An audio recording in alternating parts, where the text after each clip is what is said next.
Comienza el programa Conversando con el Obispo, con Monseñor Mario Moronta, Obispo de San Cristóbal. Reflexiones, enseñanzas, catequesis, análisis, diálogos, con Monseñor Mario Moronta, Obispo de San Cristóbal. Conversando con el Obispo. Bien, de nuevo con ustedes en esta emisión de Conversando con el Obispo.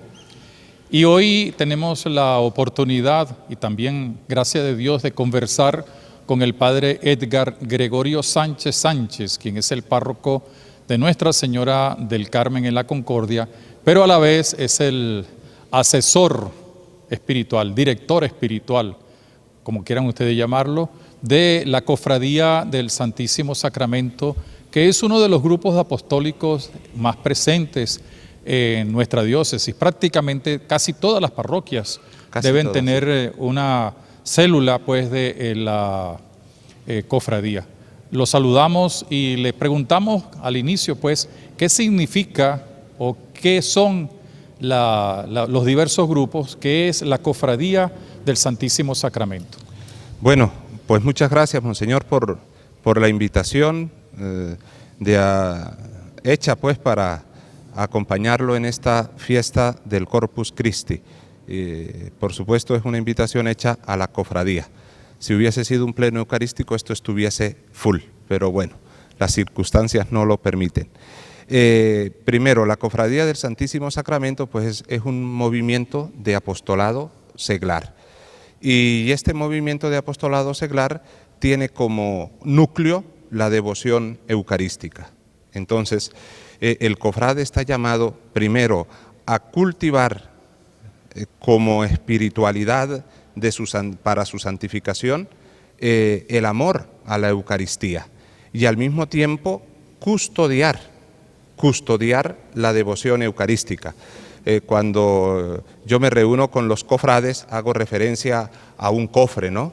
Y el cofre es el que custodia un tesoro.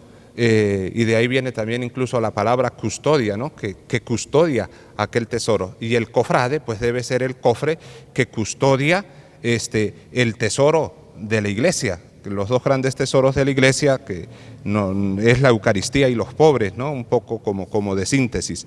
Y eso es el cofrade del Santísimo Sacramento, el que hace de la Eucaristía su núcleo de santificación, su espiritualidad eucarística, y al mismo tiempo de preservar, de cultivar, de comunicar al resto de la iglesia el valor de la Eucaristía. ¿Qué condición se necesita o qué condiciones o requisitos para pertenecer a la Cofradía del Santísimo Sacramento? La primera condición, ser cristiano, bautizado. Segunda condición, tener una espiritualidad movida por la Eucaristía, que ame la Eucaristía, que cultive todo lo que significa la Eucaristía. Y un tercer aspecto que está en los estatutos, es uno de los pocos movimientos de apostolado que tiene estatutos, ¿no? Así incluso aprobados por la Conferencia Episcopal, es el compromiso, el tercero, el compromiso de ser testimonio dentro de la Iglesia de vida cristiana. ¿Hay alguna condición de edad para pertenecer al...? No. Pueden pertenecer niños, pueden pertenecer jóvenes, adultos y ancianos. Hombres y mujeres. Hombres y mujeres. Esto es una cosa bien interesante porque muchas veces pensamos que un movimiento de apostolado tiene unas limitaciones, porque hay algunos que tienen sus condiciones por razones obvias de los intereses particulares en el campo de la evangelización. Pero a mí me llama mucho la atención, no solamente aquí, porque esto es otra cosa que hay que destacar. Este movimiento o este grupo, esta agrupación apostólica de los cofrades está extendida por toda Venezuela. En la diócesis de Los Teques, donde yo trabajé, también en la arquidiócesis de Caracas, casi todas las parroquias tienen su grupo de cofrades y por tanto no hay, dijéramos, una limitación ni en el número de miembros y tampoco una discriminación por edades. Sé que en algunas partes, por ejemplo, yo sé que en Los Teques no es que estaban dividiéndolos, sino preocupándose un poco por los niños y los adolescentes para darle una formación de manera que se pudieran incorporar después en alguna tarea. Pero llama la atención el que es un movimiento donde hay mucha gente verdaderamente y que tiene una estructura porque se reúnen al menos una vez al año y continuamente se reúnen en cada diócesis. Aquí en la diócesis de San Cristóbal tenemos, lo decía él con una palabra, que es el pleno eucarístico, son los encuentros eucarísticos que son cada 4 meses, si no me... Sí, está mandado un poco que sean los 5 meses al año que traen 5 domingos. Entonces, el quinto domingo del mes que trae 5 domingos, se debe hacer un encuentro eucarístico. Pero acá en el Táchira se hacen 3 encuentros, uno en febrero, uno en junio, sería en Santa Ana, pero por las circunstancias pues no se puede hacer en Santa Ana, y otro en octubre. Y hay 3 razones por las cuales nos reunimos en febrero, en junio y en octubre. En febrero, porque es la celebración diocesana de las cofradías, es decir, como la unión diocesana, es decir, no es que sea la cofradía de Táriba, de Palmira, de Queniquea, sino hay una unidad, un poco dar ese sentido de comunión, así como digamos, el pan eucarístico es hecho de muchos granos, pues la iglesia también es hecha de muchos miembros, pero esos miembros tienen vida en la medida en que estén insertados, incorporados en el cuerpo de Cristo, que es la iglesia. Febrero, unión diocesana. Junio, usted hacía referencia en la homilía a la consagración de Venezuela al Santísimo Sacramento. Y en octubre, porque es la creación de la diócesis, es en ese testimonio de diocesanidad. Entonces esos son los 3 encuentros que tenemos a nivel diocesano a lo largo del año. Pero no son solamente los encuentros los que reúnen a los cofrades. Cada mes se tiene lo que se llama el ejercicio de la Minerva, que es un momento especial, un domingo, generalmente el tercer domingo, ¿no? Sí, depende de la parroquia. Algunos es el primer domingo, otros el último domingo. Sí, depende. Pero que entonces tienen un momento en el que se reúnen los cofrades, pero también hacen un rato de oración, una bendición, una procesión, generalmente en torno al templo. Pero también las horas santas de todos los jueves. Los jueves. También la responsabilidad de mantener viva la oración en el día Jueves Santo, de apoyar el Corpus Christi y las 40 horas. Es una tarea bien interesante. Pero no solamente eso, sino que yo he visto personalmente en las parroquias como algunos de esos cofrades son también ministros extraordinarios de la comunión, que no solamente ayudan al sacerdote a repartir la comunión en la celebración, sino que llevan la comunión a los enfermos, a los ancianos, a las personas incapacitadas. Hablamos un poco de las 40 horas. ¿Qué es eso de las 40 horas? Porque hay mucha gente que nos pregunta. Está bien, pero usted se leyó muy bien los estatutos de la Cofradía del Santísimo, Monseñor. Entonces, porque son esas prácticas, digamos, de espiritualidad eucarística que el cofrade también debe custodiar, ¿no? A lo que hacía usted referencia. Y una de esas prácticas son las 40 horas, que es la exposición solemne durante 40 horas consecutivas, que generalmente se hacen un jueves, viernes, sábado, y se hace la clausura solemnemente en un domingo. Y la organización, pues, cada parroquia tiene un modo de organizar esas 40 horas según unos turnos de adoración, y es el encuentro con el Señor en la Eucaristía. Tiene bastantes significados. El número 40 pues tiene un significado bastante bíblico, pero es, digamos, uno de los significados es: me encuentro con el Señor para que el Señor me ayude, digamos, me coloco en las manos del Señor para que me ayude a entrar a esa tierra prometida, bien, a ese pan eucarístico, a ese maná del cielo. Entonces es como un itinerario, bien, un camino que yo hago de la mano con el Señor para nutrirme de ese verdadero pan del cielo. El padre Edgar decía hace un momento que si estuviéramos en otras condiciones, esta fiesta de Corpus Christi de este año pues sería un pleno eucarístico. Y es verdad que no está full la catedral, pero está llena, porque gracias a los medios tecnológicos, a la radio, a la televisión, a las redes sociales.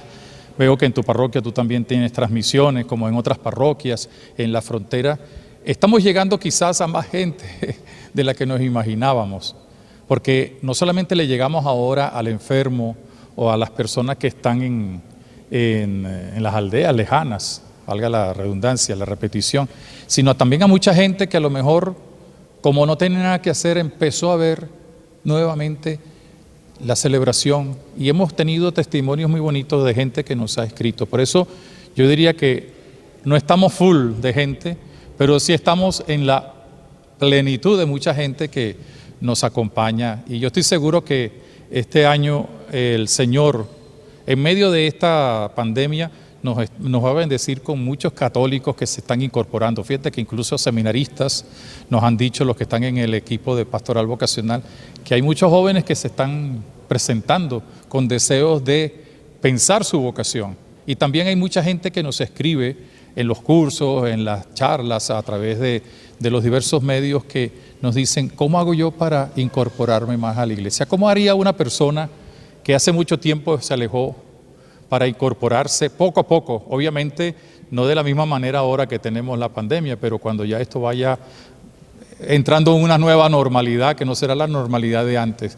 ¿Qué debe hacer una persona que estaba alejada y que ahora pues se acerca? Bueno, el Señor se puede valer de muchos medios, pero yo le recomendaría un primer contacto con la parroquia. Bien, la parroquia es como el núcleo de vida de la iglesia. Así como uno aprendió en moral y cívica cuando se daba aquella materia que la familia es la célula fundamental de la sociedad, yo creo que la parroquia es la célula fundamental de la iglesia. Entonces, un primer modo de proceder de esta persona, sea niño, joven, adulto, esposos, pues que entren en contacto con la parroquia. Allá seguramente se bautizaron, se confirmaron, hicieron la primera comunión, contrajeron matrimonio, o si no, allá es donde van a renovar la confesión, van a renovar la Eucaristía, van a renovar incluso, o van a celebrar el matrimonio. O sea, yo les daría ese primer consejo. No tengan miedo de ir donde el sacerdote, y después el sacerdote les dará algunas indicaciones. Después hay movimientos de apostolado, si es joven está la pastoral juvenil, si es niño está la infancia misionera. Cuando usted hablaba de los cofrades niños, en Pueblo Hondo hay un grupo de niños que son cofrades, y entonces, bueno, son cofrades, y después, como los estatutos dicen que para hacer el compromiso de cofrade tiene que hacer la primera comunión, entonces esos niños se preparan, hacen la primera comunión y después hacen como la entrada a ser cofrades. También hay sobre todo voy a hablarle a los niños, ¿no? Hay un método muy bueno para que niños y niñas se acerquen a la Eucaristía. No todos tienen quizás esa vocación o esa capacidad, pero los monaguillos, las monaguillas, así es. En muchas parroquias existen monaguillos. Antes solamente tenían que ser varones, ahora pueden ser hembras, que no solamente aprenden a ayudar a la Eucaristía, sino a amar la Eucaristía. Bien, agradecemos al Padre Edgar Gregorio Sánchez Sánchez, párroco de Nuestra Señora del Carmen La Concordia, director espiritual, asesor espiritual de la Unión de Cofradías del Santísimo Sacramento aquí en nuestra diócesis de San Cristóbal. Y le pediríamos pues un último mensaje ahora, antes de despedirnos, hasta la próxima vez que nos encontremos conversando con el obispo. Bueno, 3 cosas. La primera, agradecerle a usted por esta invitación, porque es una invitación que ha querido hacer no al Padre Edgar Sánchez, sino a la Cofradía del Santísimo Sacramento, a los cofrades del Santísimo Sacramento. Después, a los cofrades del Santísimo Sacramento que puedan estar viendo este programa Conversando con el Obispo, pues animarlos para que sigan siendo los custodios, los cofrades de este centro, fuente y culmen de la vida cristiana, que es la Eucaristía. Y en tercer lugar, para todos los cristianos, para todos los hombres y buena voluntad, para que cultiven la espiritualidad eucarística, para que amen a Jesús en la Eucaristía, para que lo celebren en la Santa Misa, para que lo visiten en los altares, en los sagrarios y entren en contacto con la fuente, el centro, la cima de la vida cristiana, que es la Eucaristía, el gran regalo que Cristo nos dejó a todos. Y si alguno, como ya lo indicó el Padre, estaba alejado, quería acercarse, no tenga miedo. Recuerden aquello que el Señor les dijo a los discípulos cuando Él iba caminando sobre las aguas. Ellos estaban un poco asustados, primero porque el barco estaba moviéndose y después ven como que si venía un fantasma y digan, no teman, soy yo. Eso mismo nos dice Jesucristo. Y si alguno de ustedes de verdad, yo los animo, hombre, mujer, cualquiera que sea su edad, que se alejó un poquito de la iglesia y ahora está descubriendo cómo la iglesia no les ha cerrado las puertas. No tengan miedo, vayan con su párroco. Si tienen alguna dificultad, vayan con otro párroco y si no, pues lleguen al obispo que les solucionará muchas de las situaciones que tenemos que vivir. El Padre Edgar y yo le vamos a dar pues ahora a todos ustedes la bendición y nos encontramos en el otro segmento de Conversando con el Obispo. Y la bendición de Dios Todopoderoso, del Padre, del Hijo, del Espíritu Santo, les acompañe y les proteja siempre. Amén. Amén. Hasta la próxima. Conversando con el Obispo, con Monseñor Mario Moronta. Hasta la próxima. Conversando con el Obispo.